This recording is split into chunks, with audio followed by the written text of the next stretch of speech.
ETF index mutual funds నేర్చుకుని stock మార్కెట్లో రాణించాలనుకుంటున్నారా? వెంటనే ఈ నెంబర్కి కాల్ చేయండి. హలో అండి, రామ్ గారు నమస్తే. నమస్తే అండి. ఇప్పుడు రీసెంట్గా ఒక న్యూస్ వింటున్నాం. అదేంటంటే మన మోహన్ దాస్ కరమ్చంద్ గాంధీ గారి గ్రాండ్ డాటర్ మునిమనవరాలు, తన గురించి ఒక కేసు, తను ఒక ఫ్రాడ్ చేసిందని జైల్లో వేశారని చెప్పి రీసెంట్ టైమ్స్లో మేము వింటూ వస్తున్నాం. దీని గురించి డీటెయిల్గా మీరు మాకు చెప్తే ఎక్స్ప్లెయిన్ చేయాలి. షూర్, డెఫినెట్గా అండి. So first of all Gandhi garu ఎంత ఫేమస్ అందరికీ తెలిసిందే. Like he's the father of our nation అని చెప్పుకుంటాము. అండ్ ఎంతో మంది ఇన్స్పిరేషన్ తీసుకుంటారు. గాంధీ గారు అంటే అంత ఇన్స్పిరేషన్ తీసుకుంటారు. అలాంటి ఫ్యామిలీలో పుట్టడమే గ్రేట్ అసలు, రైట్? అండ్ అలాంటి ఫ్యామిలీలో ఉన్నాము అని అంటే బహు జాగ్రత్తగా ఉండాలి. బికాస్ ఆయననే కాదు, వాళ్ళ ఫ్యామిలీ మొత్తాన్ని కూడా జనాలు ఇన్స్పిరేషన్ కింద తీసుకుంటా ఉంటారు. సో ఇలాంటి కేసులో లైక్ వాళ్ళ గ్రేట్ గ్రాండ్ డాటర్ ఎవరైతే ఉన్నారో, ఆశీష్ లత తన పేరు.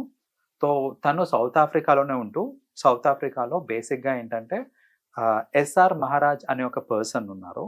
ఆయన ఏంటంటే ఇండియా నుంచి లెనిన్ బట్టలు కానివ్వండి, లెనిన్ ప్రోడక్ట్స్ అన్ని కూడా ఇంపోర్ట్ చేసుకుని ఆ బిజినెస్ ఉందన్నమాట. ఇంపోర్ట్ తీసుకొని అలా చేస్తే ఉండేవారు అన్నమాట. ఆయనది ఆ బిజినెస్ ఉండేది. సో బేసిక్లీ తను పరిచయం చేసుకున్నారు ఆ ఎస్ఆర్ మహారాజ్ తోటి. మెల్లగా ఏంటంటే తను పరిచయం చేసుకొని she introduce her self like నేను గాంధీ గారి గ్రేట్ గ్రాండ్ డాటర్ అని చెప్పేసి ఇంట్రడ్యూస్ చేసుకున్నారు. ఆబ్వియస్లీ ఇప్పుడు చూడండి, గాంధీ గారి ఫ్యామిలీలో గ్రేట్ గ్రాండ్ డాటర్ అని చెప్పేసరికి ఆ రెస్పెక్ట్, ఆ ట్రస్ట్ ఆటోమేటిక్ వచ్చేస్తుంది, రైట్? సో నమ్మేస్తారు ఫస్ట్ అయితే. ఆబ్వియస్లీ ఇప్పుడు ఆ రెస్పెక్ట్ ఇంకా ట్రస్ట్ ఉన్నప్పుడు ఏంటంటే తను చెప్పిన ఒక వర్షన్ ఏంటంటే she's also into the same business. So basic గా కన్సైన్మెంట్ అనేది నాది ఇండియాలో ఆగిపోయింది. సో నాకు ఆ కన్సైన్మెంట్ మొత్తం తీసుకురావాలి అని అంటే నాకు 1.3 crores అవసరం పడుతుంది.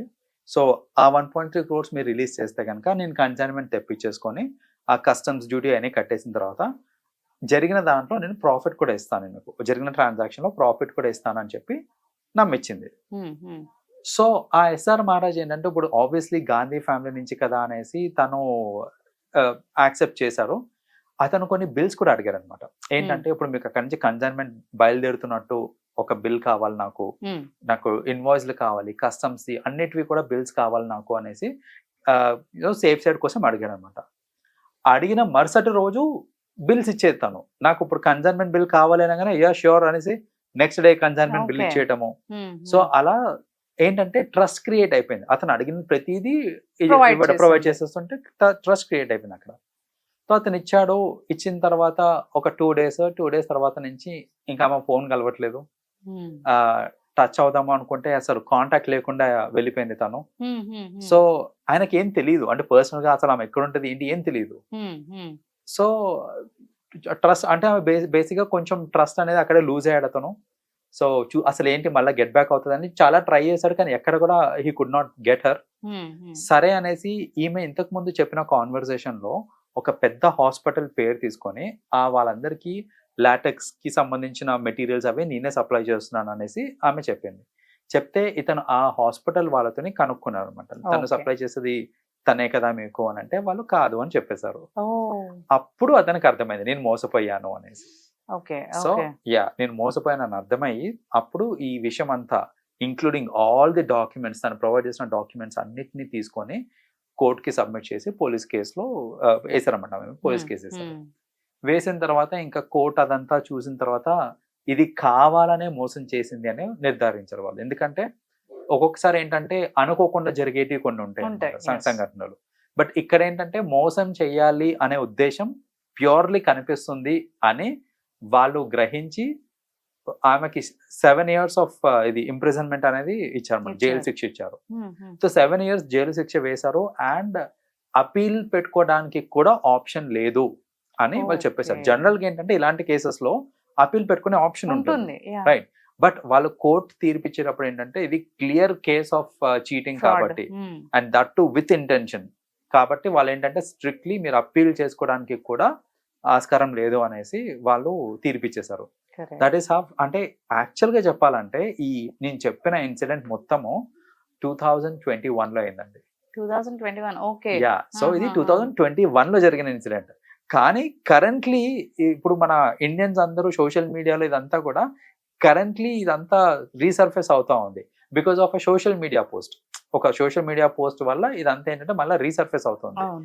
అయితే అసలు ఏం జరిగింది, ఆమెకు పడిన శిక్ష ఇదంతా ఏంటిది అని అంటే ఆమెకి 7 years ఇంప్రిజన్మెంట్ ఇచ్చారు. కానీ ది వెరీ నెక్స్ట్ డే ఆమె బెయిల్ మీద బయటకు వచ్చేసారు. లైక్ అవునా? Very Okay. Next day bail మీద బయటకు వచ్చేసారు. ఆ కేసు ఇంకా నడుస్తుంది, అది ఇంకా దానికి తీర్పు అనేది రాలేదు. సో బేసిక్ గా ఏంటంటే ఆమె షీస్ లైక్ బయట తిరుగుతా ఉందన్నమాట. ఓకే. సో హయ్యర్ కోర్ట్ లో నడుస్తుంది కరెంట్లీ అది. సో హా. ఆ పొజిషన్ లో ఉండి లేదంటే ఆ స్టేటస్ లో ఉండి తనకు చేయాల్సిన అవసరం ఎందుకు వచ్చిందంటారు అసలు ఫ్రాడ్? ఇక్కడ 2 things అండి. నేను అలాంటి స్టేటస్ లో ఉన్నాను, నాకు ఫేమ్ ఉంది అన్నప్పుడు నేను ఐదర్ ఒళ్ళు దగ్గర పెట్టుకొని ఉంటాను నేను. ఎందుకంటే నా కుటుంబానికి మచ్చ రాకూడదు. అవును. ఎలాంటి పేరైతే మా తాతగారు లేదా ముత్తాత తీసుకొని వచ్చారో ఆ పేరుని నిలబెట్టాలి అనేది ఒక మనస్తత్వం. ఉంటుంది. రెండోది ఏంటంటే నాకు ఆల్రెడీ ఈ ఇమేజ్ ఉంది కాబట్టి నేనేమన్నా చేయొచ్చు. నేను ఏం చేసినా కూడా నడిచిపోతుంది, ఆర్ జనాల్ని ఇంకా ఈజీగా మోసం చేయగలుగుతాను నేను. ఎందుకంటే ఆ ట్రస్ట్ అనే ఫ్యాక్టర్ ఉంటుంది, దాన్ని అడ్వాంటేజ్ తీసుకొని నేను కావాలంటే ఈజీగా మోసం చేయొచ్చు జనాల్ని అనేసి. అంటే వాళ్ళ ఫాదర్ మదర్ కూడా అక్కడ వెల్ గానే ఉన్నారు కదా, వెల్ ఆఫ్ గానే ఉన్నారు. తనకు మోసం చేయాల్సిన అవసరం ఏమొచ్చిందంటారా? అదే ఆశకి అంత అనేది ఉండదండి. సో ఇప్పుడు నేను ఎంత సంపాదించినా నాకు ఇంకా డబ్బు వస్తుంది అని అంటే టెంప్ట్ అవుతారు జనరల్ గా. దాన్ని ఇంకా ఫ్రాడ్ చేయడానికో లేకపోతే ఇంకో విధంగా సంపాదించడానికో టెంప్టేషన్ అనేది ఖచ్చితంగా ఉంటుంది. అయితే ఇప్పుడు చూడండి, వాళ్ళ పేరెంట్స్ కూడా యాక్చువల్ గా ఇన్సిడెంట్ జరిగిన తర్వాత నుంచి వాళ్ళు పెద్దగా పబ్లిక్ అపియరెన్స్ ఇవ్వట్లేదు. అంటే వాళ్ళకి ఆ చిన్నదనం, ఆ గిల్ట్ అనేది ఉండిపోతుంది. సో ఆ చూడండి, తను చేసిన పని వల్ల వాళ్ళ ఫ్యామిలీ మొత్తానికి ఒక మచ్చలాగా, పెద్ద మచ్చలాగా అయిపోయింది. సో ఇది ఆలోచించకుండా నేను ఎక్స్ప్లాయిట్ చేసేయచ్చు జనాలను, నేను ఎక్స్ప్లాయిట్ చేసేయచ్చు, నేను కావాల్సిన డబ్బులు నేను సంపాదించుకోవచ్చు, నన్ను ఎవరేం చేయలేరు అని అనుకుంటే మాత్రం ఎంతో కష్టపడి నిలబెట్టిన పేరు వాళ్ళ గాంధీ గారు కావచ్చు, వాళ్ళ అది క్యారీ ఫార్వర్డ్ చేశారు వాళ్ళ పిల్లలందరూ కూడా. అది మంచిగా నేమ్ అలాగే ఉంచి, బట్ ఎవరో ఒకరు కొంచెం దాన్ని స్పాయిల్ చేసే వాళ్ళు ఇలా వస్తూ ఉంటారు. ఇది క్లాసిక్ ఎగ్జాంపుల్ ఫర్ ఎవ్రీవన్ అండి. ఏంటంటే పేరు సంపాదించడం ఎంత కష్టమో చూడండి. అలాంటి పేరు రావాలి అని అంటే ఎన్ని జనరేషన్స్, ఎన్ని డేస్, ఎన్ని ఇయర్స్ కష్టపడి తెచ్చుకున్న పేరు అది. అలాంటిది ఒక్క పర్సన్ చేసిన ఒక వన్ వీక్ లో ఆ రెప్యుటేషన్ మొత్తాన్ని కూడా కూల్ చేశారు. ఇది జనరల్ గా సొసైటీలో కూడా జరుగుతూ ఉంటుంది. పేరెంట్స్ ఎంతో కష్టపడి వాళ్ళు పేరు తెచ్చుకొని సొసైటీలో రిలేషన్, ఒక ట్రస్ట్ బిల్డ్ చేస్తారు వాళ్ళు సొసైటీలో. వాళ్ళకంటూ వాళ్ళొక పేరు, ఒక స్థాయి క్రియేట్ చేసుకుంటారు ఎంతో కష్టపడి. పిల్లలు దాని గురించి ఆలోచించకుండా ఫ్రాక్షన్ ఆఫ్ సెకండ్స్ వాళ్ళు చేసే చిన్న చిన్న తప్పుల వల్ల వాళ్ళ రెప్యుటేషన్ మొత్తం డ్యామేజ్ అవుతా ఉంటుంది. సో అది ఆ రెప్యుటేషన్ మళ్ళీ బిల్డ్ చేయగలుగుతామంటే ఇట్స్ టఫ్, చేయలేము. సో అది ఆలోచించకుండా ఏదో ఆవేశంలో ఎన్నో పనులు చేస్తూ ఉంటారు. సో యువత కూడా ఆలోచించాల్సింది, ఇప్పుడు జనరేషన్ ఆలోచించాలి ఖచ్చితంగా. ఏంటంటే అసలు నేమ్ క్రియేట్ చేయడం అనేది చాలా అంటే చాలా కష్టము. అంత కష్టపడి నేమ్ క్రియేట్ చేశారు మీ పేరెంట్స్ అని అంటే దాన్ని చెడగొట్టడం కూడా చాలా. మీరు దాన్ని పైకి తీసుకెళ్ళకపోయినా పర్లేదు, చెడగొట్టకండి పేరుని. Correct. That's true. Well said అండి రామ్ గారు. Thank you so much for coming. You welcome.